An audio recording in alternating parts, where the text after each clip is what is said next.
जोहार हजारीबाग में फैज अनवर, आप देख रहे हैं जोहार हजारीबाग। हम लोग आए हैं इंग्लिश कैफ़े में जो बंसीलाल चौक के पास है। इंग्लिश कैफ़े बोलता है कि हजारीबाग का बेस्ट इंग्लिश स्पीकिंग क्लास यहाँ पे होता है। आज इसके बारे में पूरा जानेंगे, आखिर इंग्लिश कैफ़े जो है हजारीबाग में इतना फेमस क्यों है। जॉब इंटरव्यू के लिए real time situation debate, functional grammar, personality grooming, business presentation, communication skill, interpersonal skill, सब कुछ यहाँ पढ़ाया जाता है। आज जानेंगे आखिर ये इंग्लिश यहाँ पे कैसे पढ़ाया जाता है। तो हम लोग आ गए हैं इंग्लिश कैफ़े के अंदर और मेरे साथ तहसीन रजा हैं। आज जानेंगे इनसे कि आखिर इंग्लिश कैफ़े जो है सब क्यों बोल रहा है कि बेस्ट इंग्लिश स्पीकिंग ये कोचिंग सेंटर बन गया है। क्योंकि हम लोग अपने तरफ से बहुत बेस्ट देने की कोशिश कर रहे हैं। लाइक जो भी मैंने कॉरपोरेट सेक्टर में सीखा है, इससे पहले इंस्टीट्यूशन स्टार्ट करने से पहले मैं इंडिगो एयरलाइंस में as a customer service officer Jaipur international में वर्क किया हूँ और अच्छा। उससे भी पहले मैं इंटरनेशनल कॉल सेंटर्स में भी काम किया हूँ। तो वहाँ जो मैं एक्सपोजर्स लिया, जो गेन किया, उस चीज़ को मैं हज़ारीबाग में देना चाह रहा हूँ स्टूडेंट्स को और दे रहा हूँ। And for the same reason हम लोग बेस्ट देने में अब तक सक्सेसफुल रहे हैं। तो कैसे सोचा आपने कि इंग्लिश कैफ़े खोला जाए? क्या कमी थी हजारीबाग के बच्चों में जो वहाँ जाके कॉल सेंटर में या फिर बड़े बड़े कंपनीज में इंग्लिश के वजह से काम नहीं मिलता है, ऐसा था क्या? देखिए, इंटरमीडिएट के बाद मैं इंजीनियरिंग कॉलेज में एडमिशन लिया और एडमिशन के जस्ट बाद मेरा सिलेक्शन एयरफोर्स ग्रुप वाई में हुआ। उस दौरान मेरा इंटरव्यू था और इंटरव्यू इंटायरली इंग्लिश में था। उस वक्त मुझे इंस्ट्रक्ट किया गया कि आप अपने इंग्लिश में थोड़ा वर्क करो। And for the same reason मुझे उस वक्त रियलाइज़ हुआ कि मैं बहुत ब्लंडर किया कि जस्ट इंटरमीडिएट के जस्ट बाद मुझे अपने इंग्लिश स्पीकिंग को बहुत ज़्यादा ब्रशअप करना चाहिए था, जो मैं नहीं कर पाया था। तो फाइनली वहाँ फिर इंटरव्यू के बाद मैं अपने इंग्लिश स्पीकिंग को ब्रशअप किया यहाँ पे। और भी लाइक मेरी स्कूलिंग तो फहीमा एकेडमी से हुई है, लेकिन ऑफिशियली मैं मूनम पब्लिक स्कूल का स्टूडेंट हूँ।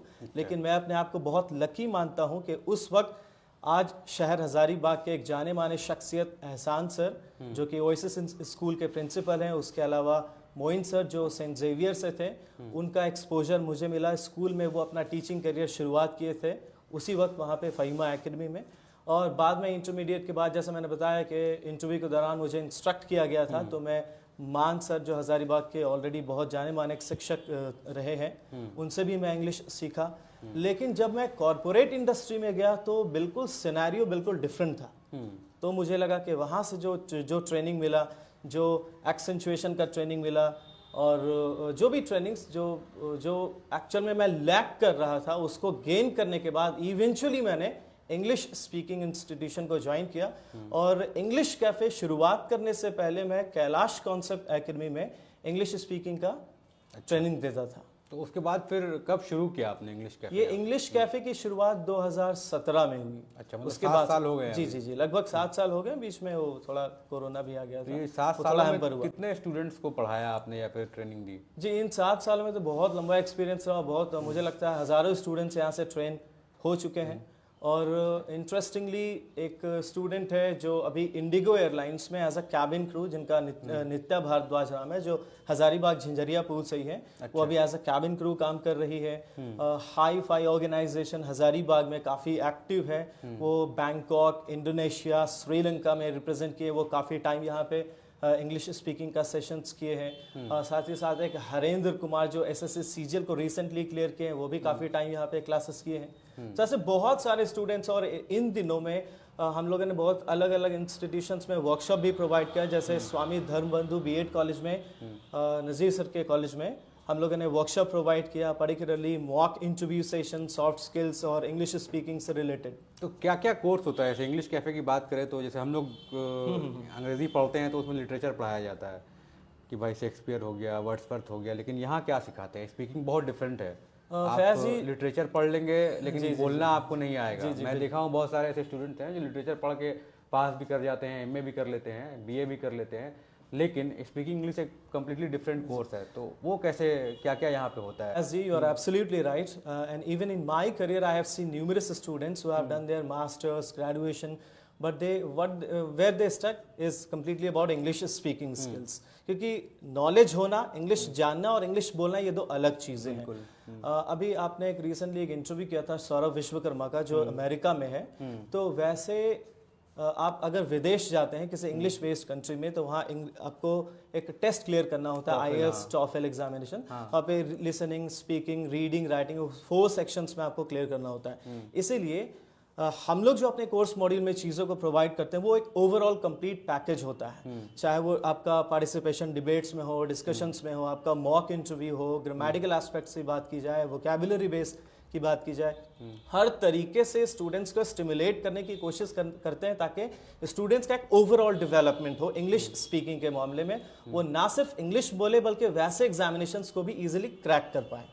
तो ये कैसे होता है, मतलब किस तरह का एक्टिविटी कराते हैं यहाँ पे? जी, जैसे पढ़ाई सिर्फ पढ़ेंगे तो नहीं, कुछ एक्टिविटी होगा तभी तो वो लोग सीखेंगे ना। एग्जैक्टली। देखिए, जब मैं यहाँ पे सीख रहा था हजारीबाग में, तो मैं जो पाया कि नहीं कन्वेंशनली वो चीज़ें चल रहा है, तो उसको थोड़ा सा डिफरेंट करने की कोशिश किया। हमारा सेशन बिल्कुल यूनिक इसलिए होता है कि हम लोग जो भी थ्योरेटिकल सेशंस प्रोवाइड करते हैं that will be completely executed with the help of multiple tasks, activities. हम लोग ना सिर्फ स्टूडेंट्स को 4 दीवारी के अंदर क्लासरूम में से बुलवाते हैं, बल्कि कुछ ऐसे भी एक्सपोजर्स प्रोवाइड करते हैं ताकि वो बाहर बोल पाए, अलग अलग ऑडियंस को फेस कर पाए। कभी कभी किसी वर्कशॉप में लेकर जाते हैं, वहाँ पे स्टूडेंट्स को बोलने का मौका मिलता है। तो वो जो प्रैक्टिकल एक्सपोजर मिलता है वो एक्चुअल में आपको इंग्लिश स्पीकिंग को सीखने में मदद करता है, ना सिर्फ थ्योरेटिकल सीखने से। जैसे हम लोग देखते हैं ग्रुप डिस्कशन होता है, डिबेट होता है और बहुत सारी चीज़ें होती हैं जो इंग्लिश अच्छा करता है। तो क्या स्टूडेंट यहाँ पे आते हैं, वैसा माहौल बनता है यहाँ पे? जी यकीनन जो हमारे स्टूडेंट्स यहाँ आते हैं उनको बिल्कुल ही डिफरेंट सेशंस मिलता है, और for the same reason they are very much satisfied, they are attending the session and currently they are well placed in some multinational companies as well. तो ये जो कोर्स होता है या फिर जो पूरा इंग्लिश सिखाने का, या फिर आप बोले कि स्पीकिंग इंग्लिश, बिल्कुल इंग्लिश सिखाना तो खैर बहुत लंबा प्रोसेस है। ग्रेजुएशन, मास्टर्स, PhD भी आप करेंगे तब भी लोग बोलता है कि इंग्लिश 50% भी आप नहीं सीखते हैं। जी एग्जैक्टली। लेकिन स्पीकिंग जो है वो सिखा जाता है जल्दी। जी जो जितना मेहनत करेगा उतना जल्दी सीख जाएगा, मेरा ये मानना है। आप अगर रेगुलर एंकरिंग कर रहे हैं, रेगुलर एक चीज़ को करते जा रहे हैं तो वो आप जल्दी सीख जाते हैं। तो ये जो होता है, कितना दिन में लोग यहाँ पे फ्लुएंटली इंग्लिश बोलने लगते हैं और उनका कॉन्फिडेंस जो है इतना बढ़ जाता है? देखिए, हमारा कोर्स मॉड्यूल तो 6 मंथ्स का है, लेकिन जैसा आप बेहतर जानते हैं कि इंग्लिश में लोगों का लेवल अलग अलग होता है। कोई ऐसे हैं जो स्कूल गोइंग स्टूडेंट है, कोई ग्रेजुएट्स है, कोई ऑलरेडी वर्किंग प्रोफेशनल्स है, या जो टीचिंग बैकग्राउंड में जिनका इंग्लिश ऑलरेडी अच्छा है, तो उनको कम टाइम में ज़्यादा प्रोडक्टिव रिजल्ट मिल जाता है और उनको कम टाइम लगता है। लेकिन कुछ ऐसे भी लोग हैं जो बहुत बिगिनर्स है, प्री बिगिनर्स है, तो उनको ज़्यादा वक्त लगता है। तो किसी किसी को 6 महीने से ज़्यादा भी वक्त लगता है और किसी को 6 महीने से पहले भी वो अपने आप को अपलिफ्ट कर लेते हैं, लेवल अप कर लेते हैं, ये चीज़ है। And for the same reason in English cafe there is no restriction. Once the students have enrolled here in English Cafe, there is no restriction, there is no hard and fast rule. They are supposed to attend the sessions till their satisfaction. अच्छा, मतलब course अगर join किया है, complete नहीं हो रहा है, तो जब तक वो अच्छे नहीं हो जाते हैं, बिल्कुल जैसे बीच में एग्जामिनेशन आ गया, स्टूडेंट्स बाहर चले गए, उनका रिदम टूट जाता है, तो फिर वो बाउंस बैक कर सकते हैं। उसके बाद हमारे तरफ से कोई एडिशनल फी वगैरह नहीं लगता है, ये चीज़ें। तो कितना देर का क्लास होता है? जैसे अगर GD की बात करें, डिबेट की बात करें, स्टूडेंट अगर आते हैं क्लास में तो कितना टाइम देते हैं इंग्लिश में? एक दिन में कितना टाइम देते हैं? 6 महीने के अंदर एक दिन में कितना टाइम देंगे वो? जी, काफ़ी चैलेंजिंग होता है। इसलिए हमारा सेशन जो भी होता है वो 1.5 से 2 घंटे का सेशन होता है, क्योंकि जैसा मैंने आपको बताया कि ना सिर्फ हम लोग थ्योरेटिकली सेशंस प्रोवाइड करते हैं, बल्कि प्रैक्टिकल सेशंस में वो प्रैग्मेटिक टास्क में चीज़ों को इन्वॉल्व करते हैं ताकि वो एक्चुअल में अपने आप को इम्प्रूव कर पाए। इसलिए 1.5 से 2 घंटे का सेशंस होता है, और बीच बीच में हम लोग आउटिंग्स में लेकर जाते हैं स्टूडेंट्स को ताकि वो ज़्यादा कॉन्फिडेंस गेन कर पाए, क्योंकि English is all about confidence. बहुत सारे लोगों को आपने देखा होगा जो इंग्लिश जानते तो हैं लेकिन वो बोल नहीं पाते हैं, वजह है लैक ऑफ कॉन्फिडेंस। जैसे आपके पास स्टूडेंट कैसे आते हैं? इंग्लिश मीडियम स्कूल के स्टूडेंट आते हैं कि हिंदी मीडियम के आते हैं, सब तरह के आते हैं? इंटरेस्टिंगली बहुत अच्छा क्वेश्चन है आपका। लाइक हमारे पास हर बैकग्राउंड के लोग आते हैं, हर तरह के स्टूडेंट्स आते हैं। आप देखे होंगे इंग्लिश जो मीडियम के स्टूडेंट्स होते हैं उनका इंग्लिश ऑलरेडी अच्छा होता है, बट वो उनका ग्रामर में उतना ज़्यादा स्ट्रॉन्ग ग्रिप नहीं होता, वो उतना कंसोलिडेटेड ग्रिप नहीं होता है। लेकिन वही हिंदी बैकग्राउंड वाले स्टूडेंट्स जिनका ग्रामर वगैरह में नॉलेज ठीक ठाक होता है, लेकिन वो प्रैक्टिस ना होने की वजह से वो बोल नहीं पाते। तो हर किसी का अपना अपना रिक्वायरमेंट होता है। कुछ ऐसे भी लोग हैं जो ऑलरेडी इंग्लिश स्पीकिंग में अच्छे होते हैं, लेकिन उनको एक्सेंचुएशन में, प्रोनाउंसिएशन में, सॉफ्ट स्किल्स में और पब्लिक स्पीकिंग का एक्सपोजर, 1-to-1 बोलना और पब्लिक स्पीकिंग करना, ये 2 अलग अलग चीज़ें हैं। तो हर तरह के लोग आते हैं, हर तरीके का एक्सपोजर हम लोग प्रोवाइड देने की कोशिश करते हैं। जैसे हिंदी मीडियम का स्टूडेंट आ गया आपके पास, वो उतना अच्छा इंग्लिश नहीं बोल पा रहा, तो उसको क्या ट्रेनिंग देंगे? अलग से ट्रेनिंग देंगे, साथ में ट्रेनिंग देंगे, कैसे करते हैं?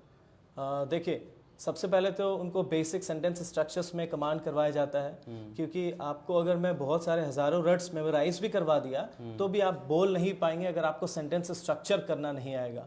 तो उनका पहले स्टार्टिंग में फ्रेमिंग में, सेंटेंस फॉर्मेशन में वर्क करते हैं और उसके बाद कुछ एक्टिव स्टूडेंट्स के साथ उनको इंगेज करते हैं। तो वो एक जो इन्वायरमेंट बनता है, उस इन्वायरमेंट में लोग अपने आप को इंडल्ज करते चले जाते हैं और फिर वो धीरे धीरे वो तो लैंग्वेज बिल्डअप करते चले जाते हैं। यही हम लोग इंग्लिश कैफ़े में हैं और पता नहीं कैफ़े में चाय कॉफ़ी मिलता है कि नहीं, लेकिन यहाँ पे इंग्लिश तो ज़रूर पढ़ाया जाता है।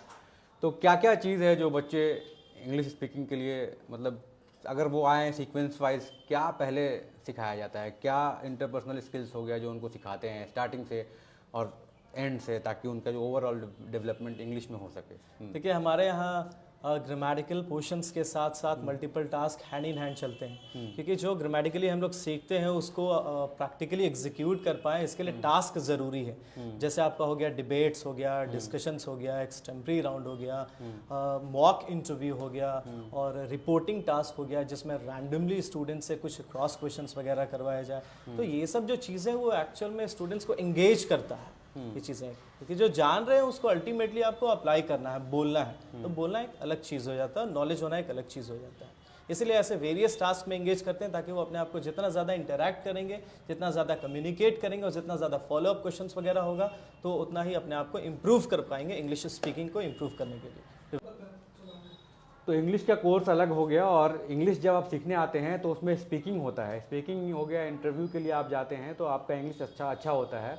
तो वहाँ पे एक साथ कई स्टूडेंट जब होते हैं तो डिबेट करना, ग्रुप डिस्कशन करना, एक्सटेम्पर पे बात करना वो आसान होता है और कॉन्फिडेंस बढ़ता है। जब एक साथ 100 स्टूडेंट के सामने आप बात करते हैं अंग्रेजी में तो आपका कॉन्फिडेंस बढ़ेगा। एक हो गया अकेले आप बोलते रहिएगा तो आपको पता भी नहीं चलेगा आप गलत बोल रहे हैं कि सही बोल रहे हैं।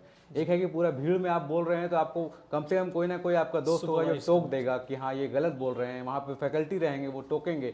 तो आप जितना गलती करेंगे, जितना मिस्टेक करेंगे, वो फैकल्टी उसको सुधारते जाएंगे। तो ये फ़ायदा है कि इंग्लिश स्पीकिंग कोर्स करने के लिए। और इंग्लिश कैफ़े जैसे ये लोग बताते हैं कि बेस्ट दे रहे हैं, अब पता नहीं, आप आके देखिएगा तभी पता चलेगा।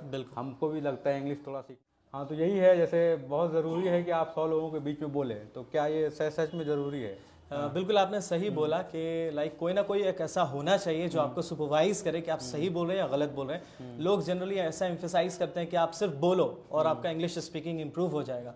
तो आपको सही एक्यूरेसी के साथ बोलने के लिए कोई ना कोई ऐसा बंदा होना चाहिए, कोई ना कोई ऐसा ट्रेनर होना चाहिए जो एक्चुअल में आपको सुपरवाइज करे कि आप कहाँ लैग कर रहे हो, कहाँ पे ग्रामेटिकल एरर्स हो रहा है एंड ऑल, ताकि अदरवाइज फिर आप गलत बोलने के आदी हो जाओगे। तो उसको करेक्ट करने के लिए सुपरविजन, एक राइट सुपरविजन जरूरी है। तो जैसे 7 सालों में आपने क्या किया? यहाँ पे एक कोचिंग सेंटर खोला बंसीलाल चौक के पास, कहीं और भी खोला? एग्जैक्टली हमारा एक दूसरा भी ब्रांच है कोर्रा बाबू गांव चौक दिवांगना रोड में, एक दूसरा एडिशनल ब्रांच है वहाँ पे, और यहाँ पे दोनों जगह सेशन वहाँ के स्टूडेंट वहीं पढ़ लेते हैं, टाउन के स्टूडेंट यहाँ पे आते हैं? एग्जैक्टली जो टाउनशिप के स्टूडेंट्स है तो वो यहाँ पे भी कर सकते हैं क्लासेस, अगर उधर भी हमारा कोचिंग होता है तो कर लेते हैं। लेकिन वो जो एरिया है जो अभी वहाँ पे जो स्टूडेंट्स आते हैं मेनली वो हजारीबाग आउटस्कर्ट से होते हैं, तो वो इस और रुख करना थोड़ा सा प्रेफर नहीं करते हैं, वो आसपास ही कोचिंग करना ज्यादा। तो कैसे दोनों जगह में कितना टाइम देते हैं? और भी टीचर हैं कि आपके लिए? एग्जैक्टली और भी असिस्टेंट ट्रेनर्स हैं, तो ऑल्टरनेटिवली हम लोग चीज़ों को मैनेज करते हैं। इसके अलावा in addition to this we have